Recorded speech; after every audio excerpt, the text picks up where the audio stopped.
GearNetwork.com. The following is a presentation of the Gear Radio Network. Well, hello, this is Herbert, and you are listening to the Fantasy Football Bros podcast. I got some favorite players. I like Chris Godwin and Chris Olave, and I like Young Hoku, and of course, Justin Hubbard. Well, you're listening to these guys, Jay and Chaz and Adam. They're really funny, and they're going to help you win some money. Oh, they're so good. I would like to take them out for some ice cream someday. All right, y'all. Enjoy the show. Here we go. Hey, everything on three. Number three. Wait on one. Oh, wait on three. 1, 2, 3. Wait. I had a little mixed up in that. Eyes on three. Everything on three. 1. Everything.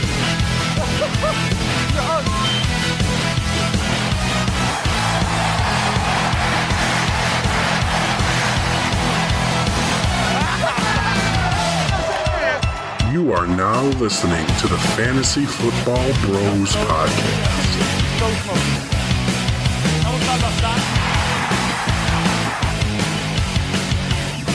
Welcome back, everybody, to the Fantasy Football Bros podcast. It's your boy. All I do is win, no matter what. Chaz, and we are here for a very, you know what? Let's. All I do is win. Let's let it go for a minute, because this is our 100th episode, boys. Come on, everybody. Ready? No, I'm the only one. What the hell? We're here to celebrate our what did I just say? Chad's drunk. Yep. We're here to celebrate our 100th episode, boys. It's been a long time. It's been a while. 100 episodes of the Fantasy Football Bros. You guys have been on most of them. I've been on all of them because I am. Somebody had to be. So yeah, we're gonna get a lot of the old school drops here, but we got the old school, the original crew here. We got the no nickname, no nonsense. Yes, sir. What's up? And of course, the new fantasy season is upon us, boys. We got the man, the myth, the legend, Mr. J. Coleman. What's up, dog? What's going on, boys? And not here, who was a staple in the original show, is Pickles on my pickles. Because ever since I got the new cat, all Pickles does is hide. So like she just does not come and hang out with me anymore because she's a little brat. So it is what it is. So we are here for our 100th extravaganza, and there is not a lot to talk about news-wise. Just a tittle bit. A lot of releases, a lot of starters named. We aforementioned Mr. Unlimited is the starter in Pittsburgh, and I think everybody saw that coming. Yep, sure did. Yeah, I don't think there was any doubt that Russell Wilson wasn't going to be the starter. They don't pay that salary. Well, the Broncos are paying it, but Broncos are paying it, right? Still, the Steelers want whole $1 million. It's just obvious he's the better option. I mean, Justin Fields, fantasy-wise, all day, but they're trying to win games, so yeah, he's the better option. They don't care about your fantasy team in the end. No. Who was probably the biggest couple of releases? I would say Kadarius Toney being released and Tim Patrick. Yeah. I think Tim Patrick I could have saw either way, but Kadarius Toney is a big one for me because Chiefs. But he's such a talent. Yeah, but he's not good though. No, right? I mean, he is. He's just never on the field. Well, he hasn't been good. Is the problem? Yeah. They had all these high hopes for him, and nothing ever came of it. So such a time talent. to move on. He just seems like a baby too. So he ain't that talented if he can't make the Chiefs. Or anywhere else. Yeah, you guys are going to be hearing a lot of our old school drops throughout the thing. So since we're talking about the Chiefs, Kermit the Frog here. Kermit the Frog here. Make sure that is there. I also realized that the Buffalo Bills released Shorter. I was surprised by that. Not even on the practice squad. What about that? And then who's the other one that everybody was really surprised at? Shavers or whatever? Yeah, well, he went to the practice squad. Yeah. But Shorter didn't. Yeah, I didn't CJ Hamler. Hamler went to the practice squad, but yeah, Shorter didn't. I was surprised by that. Guy was a rookie last year, didn't do much, and they got rid of him. But I mean, he was also hurt. And they released Gable Steveson, which whatever. Olympic gold medalist. Tisk couldn't make it. Can't make it. Can't make it in the WWE. Can't make it in the NFL. He had a moment in the WWE, but that's Gable Steveson. I never thought he was going to make it, but I reformed this bumble. Don't even know who he is. I'm not going to lie to you. Gable Steveson won the Olympic gold medal in wrestling about 10 years ago. And then he tried out for WWE and was kind of all right. And then he tried out for the Bills. So, but no, he's a great wrestler. He's Olympic gold medal, But he ain't no Kurt Angle. Cool. So we are here for our very, very, very favorite episode of the year. So, guys, this is to you 100 episodes. So let's get one up for you guys on that one.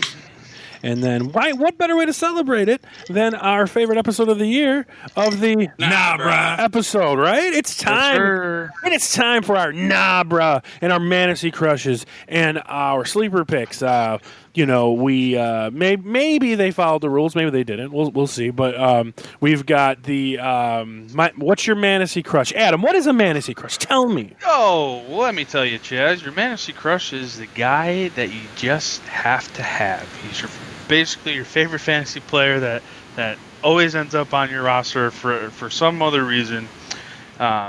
Or just this year, or just in general, just the guy that you can't leave all your drafts without is your Mantasy Crush. Very good way. If you're in 5 leagues, you want him in all 5 leagues. And he could be your first round pick. I mean, it's not like you get incredibly upset when somebody else drafts him before you. Yeah. And it could be your first round pick. It's not a sleeper. We all know what a sleeper is. We got sleepers for later. Jay, why don't you tell us what the Nahbrah is, even though we know it's kind of self-explanatory. Yeah, the Nahbrah or fuck this guy. Basically, basically, it's any player that you are staying away from at all costs. Even if he's the best available when you're up to pick, you are going to skip that guy and get someone else because fuck that guy. And now it could be still a good player, but you just don't get the value. Yeah, sure. It could be. Yeah, he could be the best fantasy football rated player this year, and you're still like, nah. Christian McCaffrey. So you could pick Christian McCaffrey as a Nahbrah because you think he's going to get hurt. He's had 2 here, and you're not going to take him first overall. And that's perfectly okay as a Nahbrah, but that's not. Nobody is saying, as of now, we don't know yet, that Christian McCaffrey is their Nahbrah. But it could be whatever. And as we said, we know what the sleeper is. The sleeper is a late-round pick, 9, 10, and later. And a guy that's dropping in drafts that you think is going to be better than his draft position. Or he's getting drafted really late. I didn't call him as my sleeper last year, even though I should have, because you guys know I was all over Jordan Love. But I didn't pick Jordan Love as my sleeper last year. But Jordan Love, that's the definition of a sleeper last year, right? So that's exactly what we're looking for. So we're going to start out. Last year we started with some positivity, but you know what, boys? Nahbrah. We're going to start off with a negativity. So here's another fun drop to get into the Nahbrah, just because I thought of it. So Instead of swing, goes down the middle, slam dunk. Get dunked on, bro. we haven't done that in a while. So we're going to do, at least I'm going to do, I don't know about these guys, one from quarterback, running back, and wide receiver for our Nahbrahs. Dave texted in his pick, but just one each. So why don't we start with me, I guess? We'll start with our Nahbrah quarterbacks, and I'll start with me here. And I mentioned it before. And and I kind of prefaced it just a few minutes ago about how it doesn't mean this player is going to be trash necessarily. I don't think this player is going to be trash, but my Nahbrah is CJ Stroud, and it's simple for the fact that people are drafting him like 3rd or 4th at quarterback, and I'm never going to have him. He's never going to be on my team because I'm never drafting him that high. He had a great year last year. He finished like 12th. I don't think he's going to make that big jump. To make that big jump for somebody who's immobile, like CJ Stroud, he's got to have 40, 45 touchdown passes. And could he? Sure. But that's tough to do. So without the running, even if he improves, he's going to improve up to like 8, 7. And people are drafting him at like 3 or 4. I've seen him in plenty of mocks and in real drafts go ahead of like Anthony Richardson and Lamar Jackson, and it's just absurd. Joe Burrow. Always. He's always. Always drafted over those guys. So again, this isn't saying that CJ Stroud is going to finish like 15th, but where he's getting drafted, Nahbrah. So what do you got, Adam? I actually also have CJ Stroud. I can't stress enough on how good of a season he had last year. Okay, and you're a fan. You're a fan. I do like CJ Stroud. I think he's good. I think he had the talent. But sophomore year, man, it scares me for quarterbacks, especially if coming off a rookie year like he had. You're right. He finished 12th, I think you said, right? But for him to be drafted over some of these guys is just unbelievable. I know he gets Diggs. He's got Tank Dell coming back. He's got Nico Collins. He's got Joe Mixon, Dalton Schultz. He's got a lot of mouths to feed over there in Houston. And quite frankly, I think that might fuck with his psyche a little bit to figure out who he's got to throw the ball to. Well, and don't forget. And when he's got a little baby Stephon Diggs over there calling for the ball every other fucking play.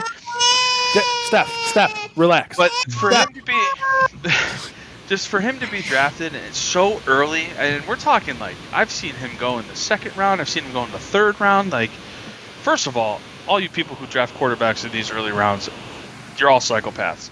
But CJ Stroud is my Nahbrah this year. I'm with you on that one, Chaz. Dude, I can't get behind the sophomore season with all those mouths to feed over there in Houston. Do I think he could have a great season? Absolutely. Do I think he's going to?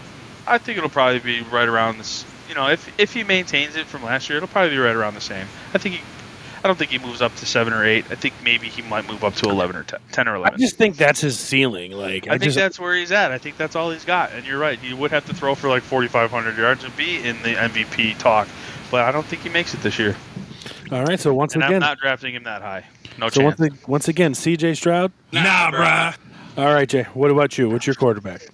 This is going to be probably a shocker, but Nahbrah, Justin Herbert. Yeah, buddy. I knew you were going there. Tell us why, Jay. I just don't think he's going to be that good this year. He's coming off another injury. He's got Harbaugh there. Harbaugh's going to want to run. Their receiving core is meh. So I just don't really see him being like top 5 like he was before. Oh, absolutely. So I actually thought about Herbert here as well for my Nahbrah, simply for that fact. He lost Keenan Allen, lost Mike Williams. Not that he doesn't lose them during the season anyway, but he gets a new head coach in Harbaugh, with Greg Roman coming in as the offensive coordinator, who is a very, very run-heavy offensive coordinator, which is why they brought in Gus Edwards. Not really worried about J.K. Dobbins seeing the field after play 5, but I have a feeling that they're going to be more reliant on the run this year than they are the pass. I know we thought the opposite kind of when Kellen Moore was there, but it was right for the first half of the season.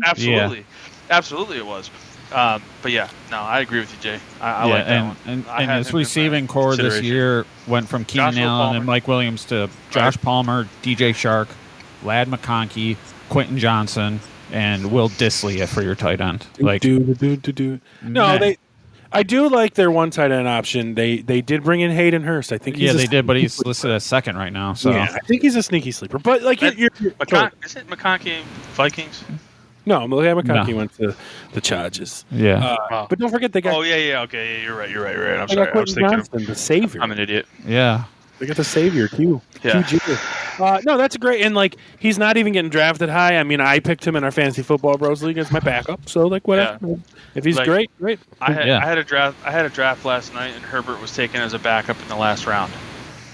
Wow, last round. I mean, how the mighty have fallen. Like, I just did my first ever Dynasty draft with Saints Joe, and Herbert was like he's still a young cat, right? Like, but like Herbert went like the 14th round, like, you know what I mean? Like, no, like nobody's on him, and that could be a great pick because 5 years from now he could be amazing again. But could be. But I don't think this year is going to be his year either. Like Jay said, the injury is going to linger. I think the massive downgrade in receiving core that he has right now is just not going to help his cause. Very, very good. So, Justin Herbert the pervert. Nahbrah. All right. So, are you guys ready for your running backs and stuff too? Yeah, I got one. I did Okay, all so- three positions. So, Adam, we will talk to you about who is your Nahbrah. of running Yeah, back. and I'm gonna mention Dave's pick here too because him and I had the same thought. Dave went with Devin Achane. I also went with Devin Achane. Where he's being drafted above a lot of these guys who are number one running backs in their respective, on their respective teams. Devin Achane is now a part of a massive committee. Still have Mostert there. The rookie that they drafted is really, really impressive. I can't remember his name. Yeah. Right. Right. Okay. Yeah. I do think that they're just going to have a three-headed attack again. I'm not saying Devin Achane is a bad player. I think he's explosive. I think he showed it last year. But also to have Mostert steal all those touchdowns that he had last year definitely hurts his value. And he's being drafted over like Josh Jacobs and Rachaad White and these guys who are workhorse running backs. It's just I don't see it panning out. I'm not drafting Achane over any of those guys. And I'm certainly not taking him in the first round. I'm certainly not taking him in the second round. It's just the idea of Achane. He was fantastic in Sure. the few games he played. No denying the fact that he was good last year. And he's younger than Mostert. But Sure. I'm not going to disagree. I had the chance in Dave's league. We got Zags in the chat. I had the chance to draft him in Zags' league, and I skipped out over him. Reasoning being, I drafted somebody else instead. A and B, I also drafted Tyreek Hill, but it gave me enough pause. You know what I mean, to not take him. So because I didn't want Hill and Achane from the same team. But I thought about it and I didn't draft him. So yeah, I don't think so. That's that. It would be your Nahbrah and Dave's Nahbrah. What is yours, Jay? I'm going with Tony Pollard. Okay. All right. Okay. All right. I saw that one coming from a mile away. What? Tighten up. Let's go. Tighten up, baby. So yeah, I just, I don't think he was that great as Dallas's number one option last year. Like, he did okay, I guess, rushing-wise. He had 1,000 yards, but other than that, it was kind of mediocre. And then I think with Spears behind him in Tennessee, I think Spears ends up taking the number one rollover at some point. I think Spears is in front of him. I know it's not necessarily true, but I get what you're saying. Because I think Spears is the guy. Yeah, I do. Yeah. I mean, right now, on paper, Pollard is still listed as the number one, but, I guess we'll find out. They did pay him a lot, though. That's something. Yeah. That is something. But I never liked his talent anyway. Yeah, I was very vocal I was never impressed by Tony Pollard ever, so, I mean. There was a bit there that I remember people simping over him at the end of the 2022 season, which led him to be a first-round pick in 2023, which, But Very I never disappointing 2023 season for sure. I never saw it. He was I don't know if he was my Nahbrah last year, but he would have been. So mine, I'm gonna be honest with people. Like I had a hard time with this Nahbrah. There's nobody I really hate this year with an invulsion. So but I mentioned this before. I don't think Rachaad White's a good running back. They drafted Bucky Irving pretty early. They're very similar backs. I don't know. I just find myself never drafting Rachaad White. I don't think he's talented. I don't think he's good. I don't trust Baker Mayfield. Baker Mayfield has had one good year before and then was crappy. So, if he regresses and Rachaad White isn't catching 80 passes, he's not going to be a round 2-3 pick worthy player. And I still think there's a chance that Bucky Irvin definitely cuts in, even takes over the number one role. And I don't love Bucky Irving necessarily either, but I just don't think Rachaad White's a very good running back. He's a good pass catcher, and I don't know if that's going to continue to happen at the clip it did last year. It was pretty historic last year, and I just don't know if that's gonna claim. And I just have a feeling that everyone that's drafting him in the second, third round, the second 2-3 turn, it's going to be disappointed with him at the end of the year, and it's not going to be me because I'm not going to have him. So. Yeah, but I'm not sold on it. But yeah, that's what I got as my Rachaad White, and I know you guys are kind of not against me on that, but I understand where you're absolutely coming from, because you're right. I don't think he's a very good running back, but in a PPR league, a back that catches passes, excuse me, if a back that catches passes, if he can sustain that, he's going to have some pretty solid numbers. I'm still drafting him over a lot of players. I'm not drafting him early either. I'm not taking Rachaad White in the first, second, third round, but that's where he's going in the third round usually. Yeah. So you don't ever get a chance to draft him any later than that. But I mean, I don't hate it, and I agree with Jay on Pollard too. Like, very disappointing season when he had no choice but to be the workhorse back in Dallas and didn't really do anything. Now that they're going to try and come in with Pollard and Spears, I think I agree with Jay. Spears is going to take over that job in no time, because they want Will Levis to throw the fucking football down the field. You don't bring in Calvin Ridley to pair with Nuke and bring in Tyler Boyd in a Brian Callahan offense. Like, I see very limited touches for Pollard this year. All right. Nothing too controversial. So yet. No, not yet. So Jay, who is your wide receiver? Oh boy. Here we go, boys. Stephon Diggs. Wait. Yeah. What? Let us finish, Steph. Let us finish. You'll get yours. Steph, let us finish. All right. Sorry, Jay. That was rude of him. What's the problem? Well, the problem, besides like everyone thinking he's a diva, and whether he is or he isn't, I don't know at this point. It is what it is. It's more so the fact that you don't know where he's going to be in this team. Like, there's a very real chance that he's wide receiver 3 in this. Because, I mean, they paid Nico a shit ton of money, so he's obviously going to be number 1. I guess you can make a case that Diggs is going to be number 2, but Tank Dell was such a fucking stud before he got hurt that he could very well be the number 2. So then Diggs is number 3. And that was CJ's, like, guy. Like, Tank Dell was, like, CJ's guy, it felt like. CJ was feeding Tank before Tank got hurt. So, I mean, depending on, like, Tank's injury still, is it lingering or whatever, he might have a slow start. But, I mean, there's a very real chance that I can see Diggs being wide receiver 3. Plus, they got running back, tight end. I mean, so there's a lot of players to feed, like Adam said earlier at the beginning of the podcast. So, I don't know. I'm just out on him. I'm not taking a chance. I would rather take another wide receiver where Diggs is going that I know is actually going to produce than a chance on Diggs.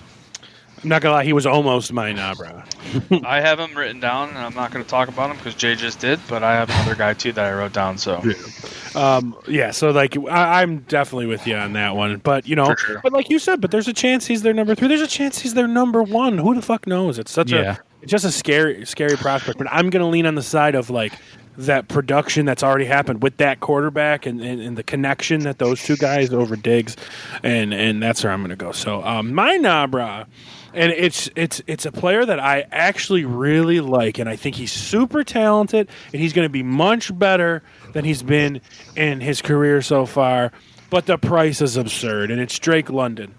I think Drake London is actually one of the most talented, like, young receivers in the NFL. I think he is a better wide receiver than Garrett Wilson. I said that the year he got drafted, and I'll stick to it. But, like, come on. Like, he hasn't done it. I get it. He freed himself from Arthur Smith. But, like, you're going into the system now with Kirk Cousins. It's the Rams system coming over, which could be fantastic. We've seen Cousins. We've seen the Rams system with Cousins feed Justin Jefferson. But, like, I'm not ready to commit that Drake London is going to be, like, top of the second round, almost a 1-2 turn pick, and he's going to come and finish the wide receiver 8. I can't commit it. I can't do it. And I think he's so good. And if he does it, I will proudly wear the pie on my face because I've been tooting his horn for a few years. But, like, when I see him sitting on that board in round 2, I never even think for 1 second, like, I'm going to draft him. Nope, never, ever. So, like, I just can't. And I've talked about that pocket of receivers before, but he's the one that, like, sticks out like a sore thumb most to me. So, I'm sorry, Drake London, I love you, but Nah, bruh. So You can never be trusted when you grade talent on the Falcons wide receiving. Right. I mean, we've been listening to Pitts, now London, and you're 0 for 2 so far. they got a great offense, and now they actually got hopefully an offensive system that works. So Yeah, I don't disagree with you there. London has just been very disappointing. I know he hasn't had great quarterback play, and they are bringing in Kirk Cousins, but I haven't seen it enough, and I know what Kirk Cousins is capable of, so I agree with you. I will love to see Drake London succeed this year, but It'd be nice to see hard at to trust least the one Falcons, Falcon man. be Yeah. successful. well, here's the thing. I agree with the second round bullshit. Like, why is Drake London being drafted over Deebo Samuel and Mike Evans and some of these other guys, and Nico Collins for that matter? And that's where it is. And Jay just said it. Like, one of those. So, I mean, if Kirk comes and plays good, one of those guys is going to break out. The difference is that Drake London's going to the second round. Kyle Pitts is going to the seventh. Yeah. Right. You know what I mean? So it's like, and that's where Pitts should be going. But London should also not be in the second that's round. what I mean. So that's why Yeah. it's like, if Pitts breaks out and you got him the seventh, you're ecstatic. If Pitts doesn't break out and you got him the seventh, you're fine. If London breaks out in the second, you're like, cool. And if he doesn't in the second, you're just kicking yourself. So it's just like, I just can't make it. So Yeah. I agree. So what you got? This one's for Saints Joe. My Nahbrah wide receiver, Chris Olave, man. Oh my God, do I hate Saints offense this year? And as a guy who has Alvin Kamara on my team, I don't care how old that guy is. He's still their top producing, fantasy guy. He's gonna be their offense again. I don't think Derek Carr is very good. I don't think their offense is very good. They have Olave, and who do they have after that? We're talking Rasheen Shaheed. Yeah. Whatever his fucking name is, Rashid, whatever. Like, give me a break. Listen to this draft that I had last night, okay? So, your first round receivers, as expected, Tyreek Hill, CeeDee Lamb, Justin Jefferson, Chase, Amon-Ra, Garrett Wilson, okay? Then you get into the second round here with Devontae Adams, A.J. Brown, Marvin Harrison, Puka Nacua. Sure, whatever. Maybe we can make an argument for Nacua. I know Chaz can. Drake London goes next at the end of the second round. Okay, then comes back. Debo's the next one. Chris Olave goes right after Debo. Before Mike Evans, before Ayuk, before Cooper Kupp. Fine, you can make an argument for Kupp. But before Nico Collins, before DJ Moore, who had an incredible season last year. Before Jalen Waddle and Devonta Smith. And these guys are going, Olave is before all these guys, and it's just mind-blowing to me where Olave is going in an offense that is going to struggle again. Yeah, he's in that pocket. Yeah, he's in that pocket of receivers. Yeah. It's like, man, you could have had all those guys, and you chose Chris Olave. Yeah, I'm totally sorry. I can't bring myself to do that, and I never will. You're saying starting wide receivers, Chris Olave, Rashid Shaheed, and A.T. Perry. I'm sure we all have him on our fucking list of wide receivers to draft. Yeah, right. That's what I'm saying. How are you going to sit there and look at the Saints' offense and go, "Oh yeah, Derek Carr's got to throw it to somebody"? Yeah, well, you can say that about every fucking quarterback in the league. It's going to be Alvin Kamara and Taysom Hill. Right. Well, exactly how it was last year. Yeah. And every year moving forward. No arguments for me for any of those Nahbrahs. I mean, sometimes we get razzy and get into arguments, but none of us there. No. I'm not arguing with any of those. We're on point so far this year. So far, so good. All right. Well, wait, hit me with the Olave drop though. Well, Chris Olave, Nahbrah. Bang. Nahbrah.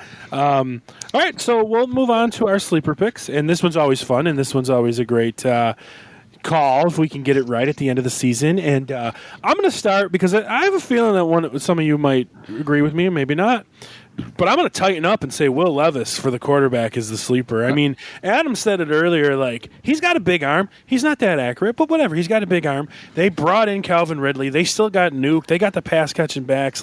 He led the league, I believe, in, passes thrown down the field last year. So they're just going to, let this kid go and throw it. And, if he has a few big games and makes those connections with those two receivers, this guy could be this year's Jordan Love, where what I mean by that is he's the highest paid player in the league next year. No, what I mean by that is this guy will be drafted in the top, 6 quarterbacks next year. Like, this could be that guy, He got a little bit of mobility, but that's just because he's young, but he's not, super immobile. So, my sleeper quarterback that I even put him on my that dynasty roster I just said. He's on my taxi squad because I think he could be something. So, yeah, Will Levis is for me. And I'm wondering if that's where Adam is going. It sure is. I'm absolutely going with Will Levis as well. I think he's being slept on. You don't bring in Calvin Ridley to pair with, like I said it earlier, you paired him with Nuke, brought in Tyler Boyd, brand new head coach that came from an offense that threw the ball a lot.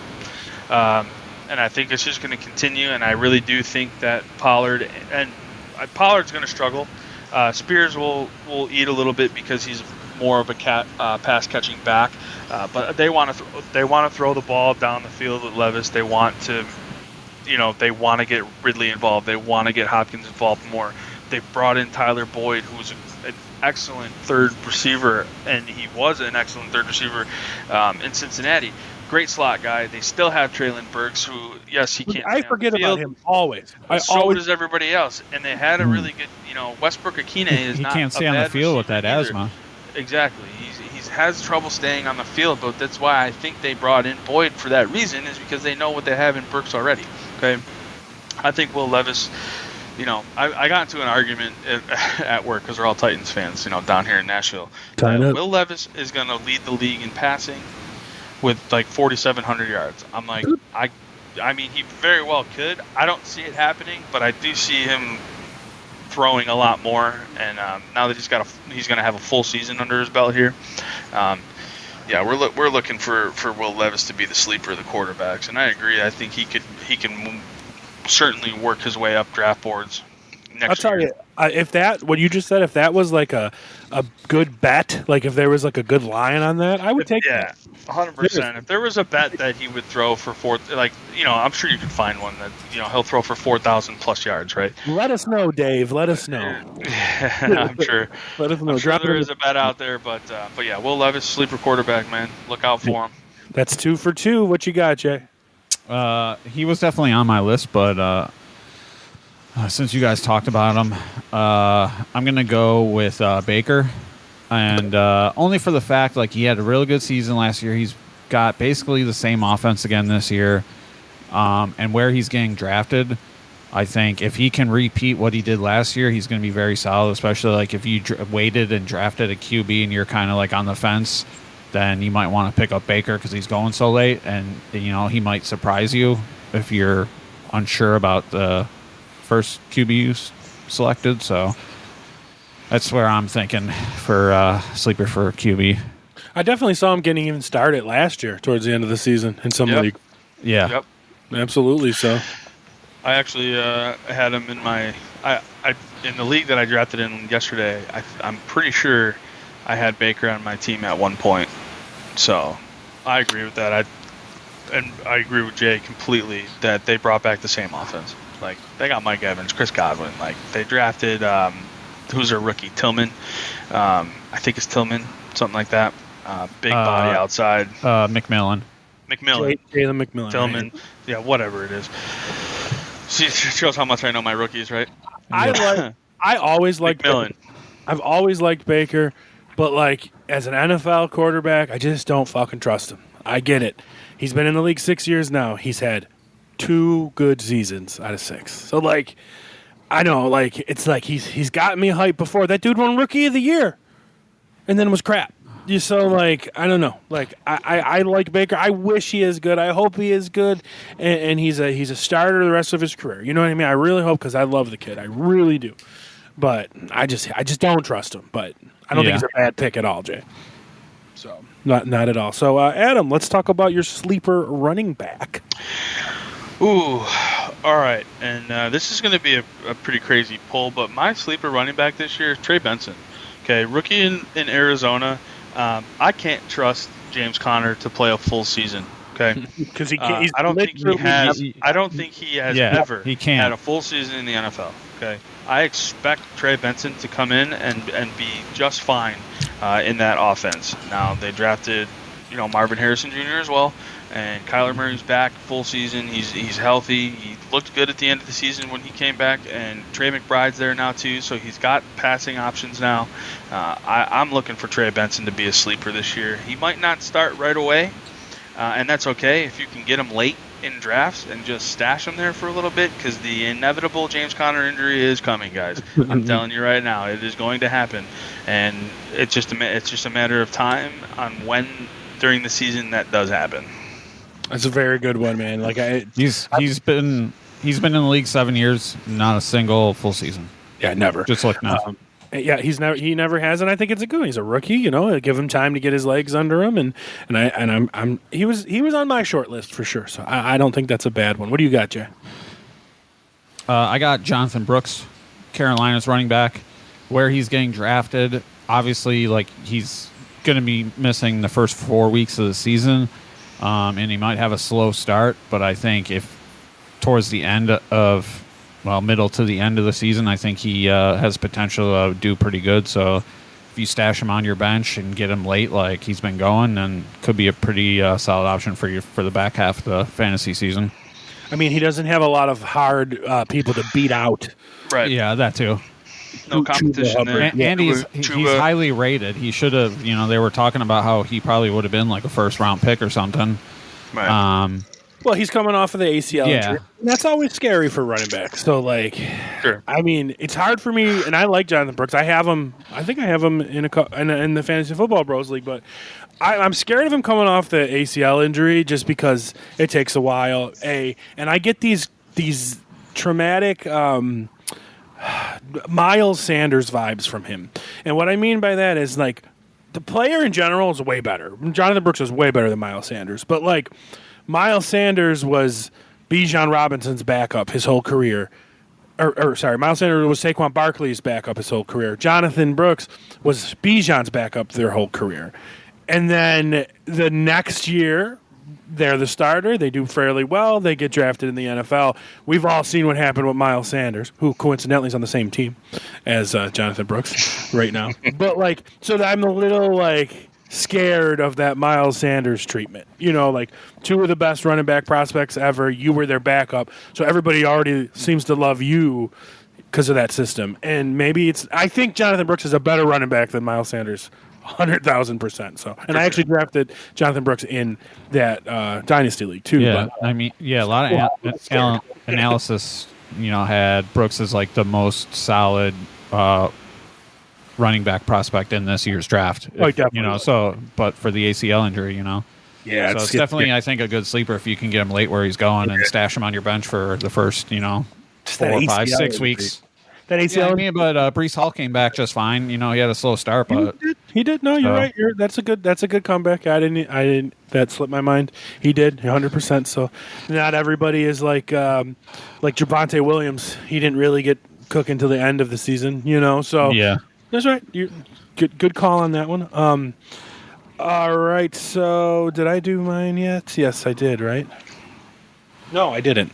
Right? What are we doing? We're doing running backs. Running backs. Sleeper running backs. I got two. I already mentioned Bucky Irving. So that's a guy to keep on because like I said before, I just don't believe in Rachaad White's talent, and I think Bucky could overtake. But the one I really want to talk about is someone we're all sleeping on.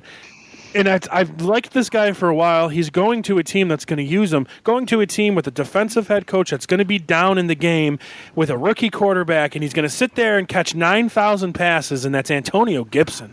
This guy's going in the last round of drafts, and he is going. Who are the receivers in New England? There is a chance that Antonio Gibson is the number one receiver for Drake May. And the New England Patriots, they've always handled a pass-catching running back. And I get it, it's a different coach, but it's the same coaching tree.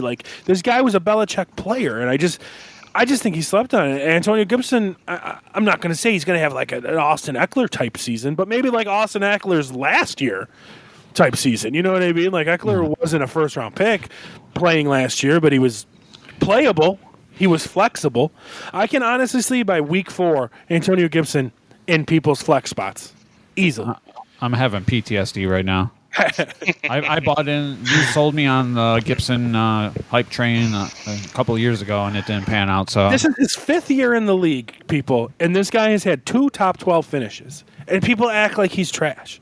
He's been in the league 4 years, and half of those years he finished as a top 12 running back, and now he's going to a system with a rookie quarterback who's going to dump it off 9,000 times. So, like, I love him I love him in the late rounds. Love him.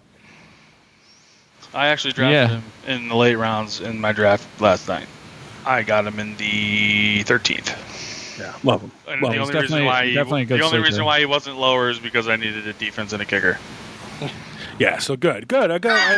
I've always liked him. I like Gibson this year for that reason He's too. always explosive. I don't know what happened over the last 2 years. The first 2 years he was a top 12 running back. Then they stopped using him. So I'm not saying he's going to get back to that form, but I could easily see him being a flex starter. So what do you got here? We already went with mine. Trey Adam already went. Benson, remember? So we went with the 3. Okay, so then we're going to start with Jay with the wide receivers. Who is your sleeper? This one was kind of tough because I didn't really I don't have a wide receiver really on the list. I'm like, yeah, he's like going to be a sleeper pick. But I went with Nahbrah for the solid fact that he got skipped so many rounds in Dave's draft, and he went so late for a starting wide receiver. Obviously, he's got a shit QB, but he's got to throw to someone, and there ain't any goddamn wide receivers on that team. So he's got to be the guy. So, I mean, if you're getting him super late, I mean, take a chance on a starting wide receiver for a team that you could potentially get in, like, I don't know, 4th, 5th round or whatever he's going now, because people are just skipping right by him. And, I mean, I get why people are skipping, but, I mean, might as well take a chance at that point. Well, he's super underrated because of Marvin Harrison Jr. Like, this guy would easily be the best wide receiver in the class, hands down. It just so happens to be, like, the greatest wide receiver prospect almost ever is in this draft. Yeah. You know, that came out. So you got Marvin Harrison, which hurts him. You got the QB that hurts him.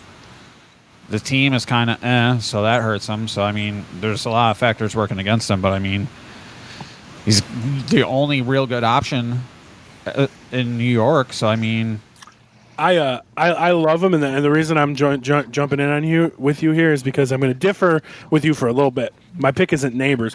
My pick is actually Wan'Dale Robinson.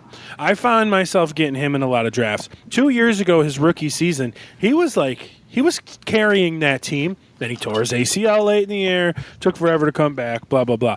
But now, with Nahbrah taking away some of the pressure and going deep, I think it's going to open the field for Wan'Dale Robinson in the middle of the field. He's a great slot guy. He's a great PPR guy. And I just think, like, I got him in every team so far, like, in double digits, late rounds. And, like, I really think he could be a very good PPR receiver. He could be this year's Tank Dell. Like, just drafted late, slot guy, kind of forgot about. And in a year plus off of the injury, your boy, Nate, you're speaking of Nahbrah, taking all that attention is only going to help him. So we got two Giants wide receivers. So that's crazy. Not bad picks, though, but, I mean, I went in a completely different direction, sort of. I have 2 guys on my list here that I want to talk about, really. And the first one, for where he's being drafted, and I think a lot of people are sleeping on Christian Watson, simply because Jordan Love has a lot of mouths to feed, too, right? We saw Jaden Reed have a really good season. Wicks has had, flashes in the pan here. If Watson can stay healthy and stay on the field, I think he can really benefit. And I know he's getting drafted very, very late. Like, Reed is getting drafted over him. I saw Wicks go in front of him, even Romeo Dubs is the other one there. So for Watson going late, he could really be a sleeper for you and could be a wide receiver too. Like, I have him in I believe I have Christian Watson in the Fantasy Football Bros League as my wide receiver too. So I'm very high on Watson. He just has to stay on the field. The other guy that I want to talk about is Adonai Mitchell. And I am in love with Adonai Mitchell because he's got Michael Pittman on the other side. And with the injury to Josh Downs, we don't know how serious it is. With AR healthy, with JT healthy, they have a really good offense and a really good chance for A.D. Mitchell to be their wide receiver 2, and I think he can put up some wide receiver 2 numbers. If he's not an asshole like all the pre-draft. That's what they're saying. Yeah, I get that. But again, I mean, he is a talented wide receiver. He was the starter at Texas over Xavier Worthy. He was, yeah. Which the only reason why Worthy got drafted before him was because of his speed. But I think A.D. Mitchell is the better receiver overall, and I think he's going to have a really good season in Indy. All right, so those two guys are my sleepers. And we'll get to Dave's 2 sleepers here. He picked tight end Evan Ingram, which I don't know if that's a sleeper, but he said he's getting drafted as tight end 8. He's a PPR monster. He's a great option if you wait at tight end. And I agree with that. And his other sleeper I think is very interesting. To add on to our Giants love here, he picked Devin Singletary. He's being drafted as running back 30 with no competition. Dable loves him. Nahbrah should eliminate the stacked boxes and will deliver above the ADP and finish as a consistent RB2 that's available outside of the top 24. And I couldn't agree more that he is very slept on. Yeah, I agree. Absolutely. I think Devin Singletary had a great year last year. He certainly outperformed Dameon Pierce, who's somehow still in the Texans rotation. He's third. Cam Akers overtook him. I know. It's crazy. The ghost of Cam Akers. Yes. That's a good pick for Dave. I like that. I like those 2 picks for him. So. More than half of the sleepers we picked, guys, were Giants. How about that? That's pretty wild. How about that, though? All right, well, let's get on to the big guy, our Mantasy Crushes. And I guess I'll start. I start at quarterback every time, so we'll keep going. I drafted this guy in 2 leagues so far. One as a starter, one as a backup. And it is, not surprisingly, Jaden Daniels. You're getting him at 11th, 12th, 10th, 13th quarterback. He can do everything running wise that you're drafting Lamar Jackson at 4 or Anthony Richardson at 5 for. He's a better passer than Richardson already. So he does, but I'm not saying he's going to finish as high as those guys. But he's everything that you're drafting 4 and 5, Richardson and Lamar Jackson, you could get 5 rounds later with Jaden Daniels, and I know he's a rookie, but he's gonna get the run. He's got a big arm. He's got Terry McLaurin. It's not like he's got nothing. He's got Austin Eckler. He's got I just got shot in the ass, Brian Robinson. It's not like he went to New England, which I think is in a way worse position. He's got decent option. He's the reigning Heisman Trophy winner. He's an electric runner. He's a pretty good passer, good weapons. And as the last starting quarterback you're drafting, just given his running, he could run for 1,000 yards. There's 3 quarterbacks that could run for 1,000 yards. Lamar Jackson, Anthony Edwards. I almost said we're not talking about basketball. Anthony Richardson, and Jaden Daniels could too.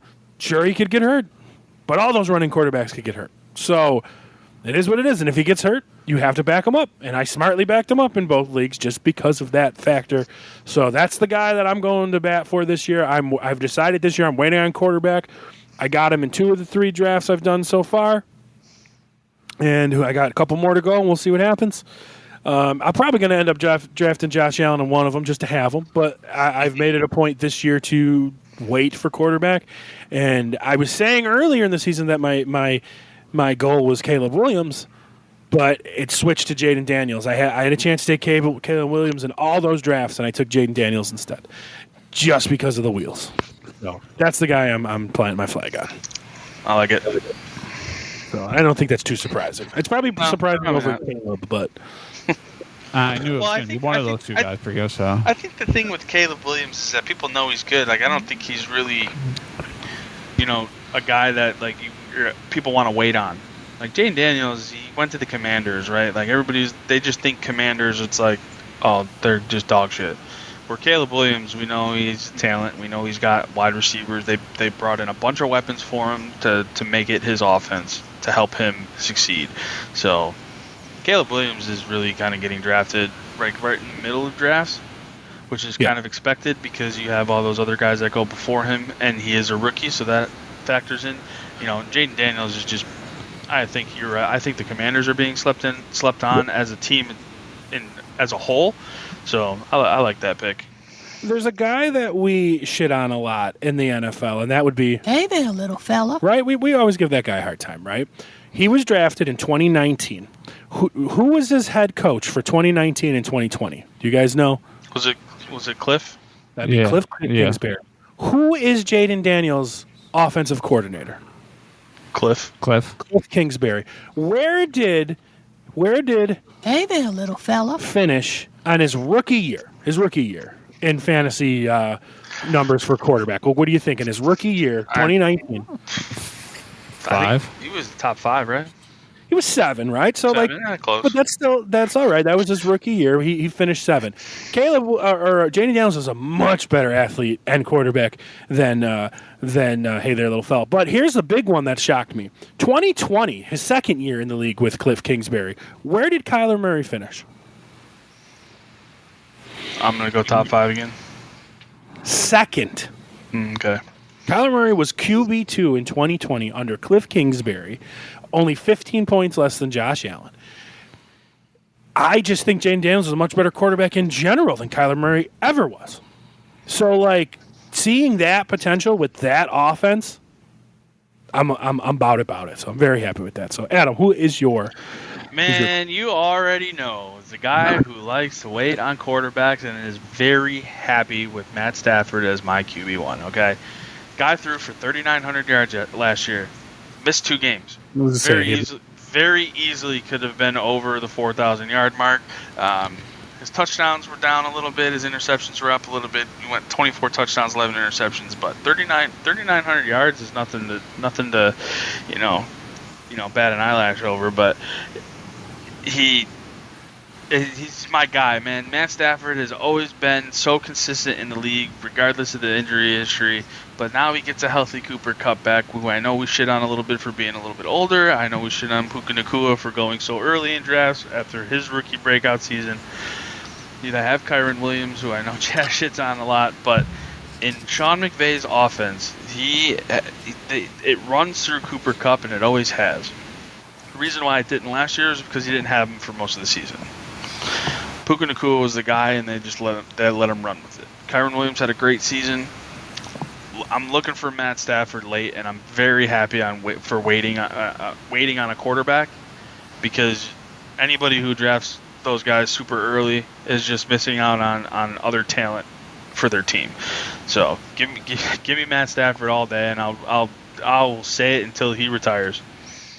Well, I mean, if Puka's going to finish, if people are drafting Puka top 7 receiver and Cooper Kupp is top 12, I mean, Stafford's got to be good, right? Like, I don't think that's absolutely. Yeah, I don't think that's a bad thing to say. So there's nothing wrong with that. We all saw that coming too. So. Of course, yeah. I've been saying it for years. That was yours last year. All right, what do you got, Jay? Who's your QB? I'm going with Jordan Love. Wait for it.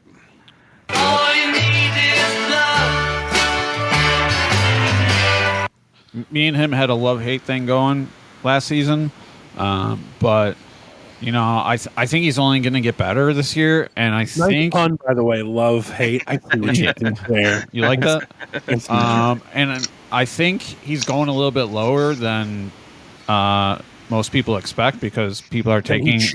Then he should. Yeah, people are taking other QBs that I would definitely not take before him. So I think, if you're someone that's gonna, obviously, if you're gonna not take a QB in the first 2 rounds, but you're not gonna wait till 10, then you have a very good chance of getting Jordan Love. And you probably should. So that's who my crush is this year. I said it before that this guy could finish QB1. Yep. And don't be surprised when we do our picks. By the way, next week is our official pick episode.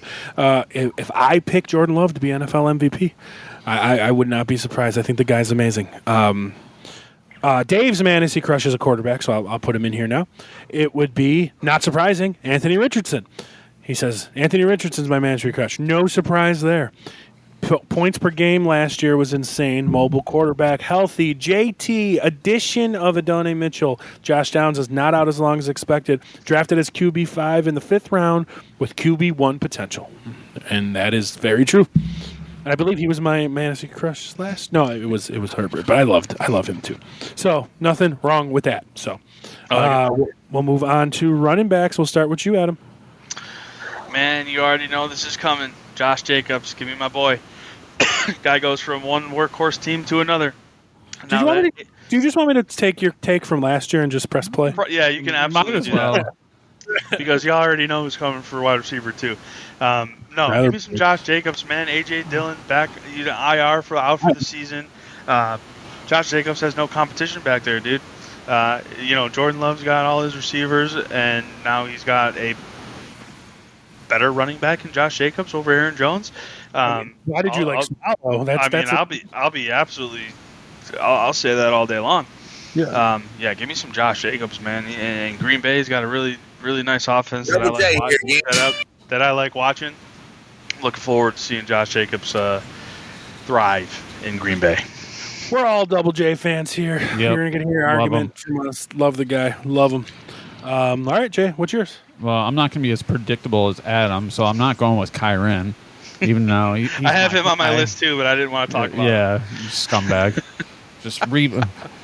Adam just literally looked in his notebook for last year's picks, and he's like, all right, I'm good. This is what I'm doing. But it's just there for the taking. Like, you can't deny it. You're not wrong. I'm going to steal Chaz's for the running back, and it's going to be Quan. I mean, that's okay. You can have it. Because I have somebody else. He's going to Philly this year behind that O line. I mean, this could be a very monstrous year for Quan. So that offensive line, they lost Jason Kelsey. It's going to hurt the tush push more than anything. All the other fucking guys are still great. Yeah, I mean, they still got Lane Johnson, and they're fine. He's never had an offensive line like this. He's never had a quarterback like this. He's never had receivers like this. He's never had an offensive head coach like this. He could be RB1 by a mile this year if everything goes as it should on paper. What would hinder that other than injury with him is Jalen Hurts in the running, but that's the part of the game. So figure I love him. He is easily number one running back potential. You were completely right. I love it. I'm so excited to see him this year. I haven't even gotten to draft him yet, but I'm so excited to watch him this year. Love it. Love it. So I actually didn't pick him.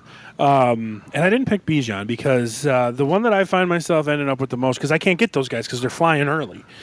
The one that I find up ending myself up with the most is the guy that's getting underdrafted because the team is changing, and I've said this before, and it's going to be James Cook.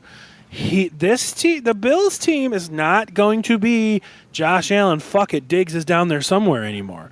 Look how it changed at the end of last year. They are going to be a very run-heavy offense, and James Cook and Ray Davis, but mostly James Cook, is going to drive this offense.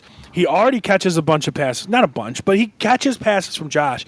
His touchdown regression has to happen. He doesn't get a lot of touchdowns. Josh ends up getting them, or fucking Gabe Davis was fucking getting them, or Dawson fucking Knox is getting them. Like, it's got to come back around for him to get them at some point. Like, you can't just be that good of a running back on that good of an offense and get 2 fucking touchdowns every year. I cannot see that continuing. So if those numbers go up, if he's getting 7 touchdowns at the production rate that he was getting used last year, plus how his catches have been increasing, this is an easy top 12 running back to me with the possibility of being in your top 5. And I've tied myself to him all offseason, and I'm really confident in him. I really am. And I mentioned earlier that when I had the chance to take Devin Achane, I took James Cook instead. Even though in my rankings I have Achane one spot higher, I started that team with Tyreek Hill. I decided to go with Cook to not have 2 people on the same team to start my draft. And I don't regret it.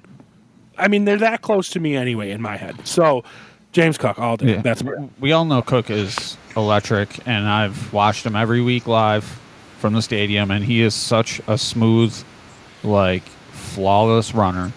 But the biggest thing that hurts him is our O-line is garbage almost every fucking year. So, I mean, that's kind of if, our offensive line can be somewhat solid this year, I think he could definitely be as good as you're saying he's going to be.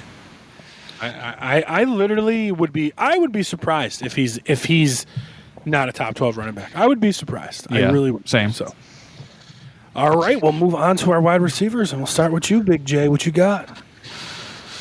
This probably is you could see this one coming. This is probably I'm going to take an Adam moment here, and it's going to be Michael Pittman. Okay. Dude was a stud last year without AR for most of the season. AR coming back. Hopefully he's healthy. You got to think he's going to be better. So, I mean, why not? He's a stud. Yeah. I've always loved him, too. I knew that's where you were going.